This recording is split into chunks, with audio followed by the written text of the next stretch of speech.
Teddy bear. Uy, teddy bear. Nakakita ka na ng teddy bear?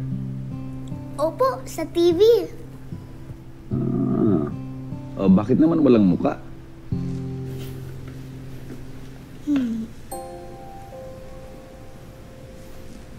Bakit sa akin ka nakatingin? Mukha po kayong teddy bear eh. Kayahan ko na lang po mukha nyo, Lolo. Sige, sige. Tingnan nga natin kung kaya mong i-draw yung mukha ni Lolo.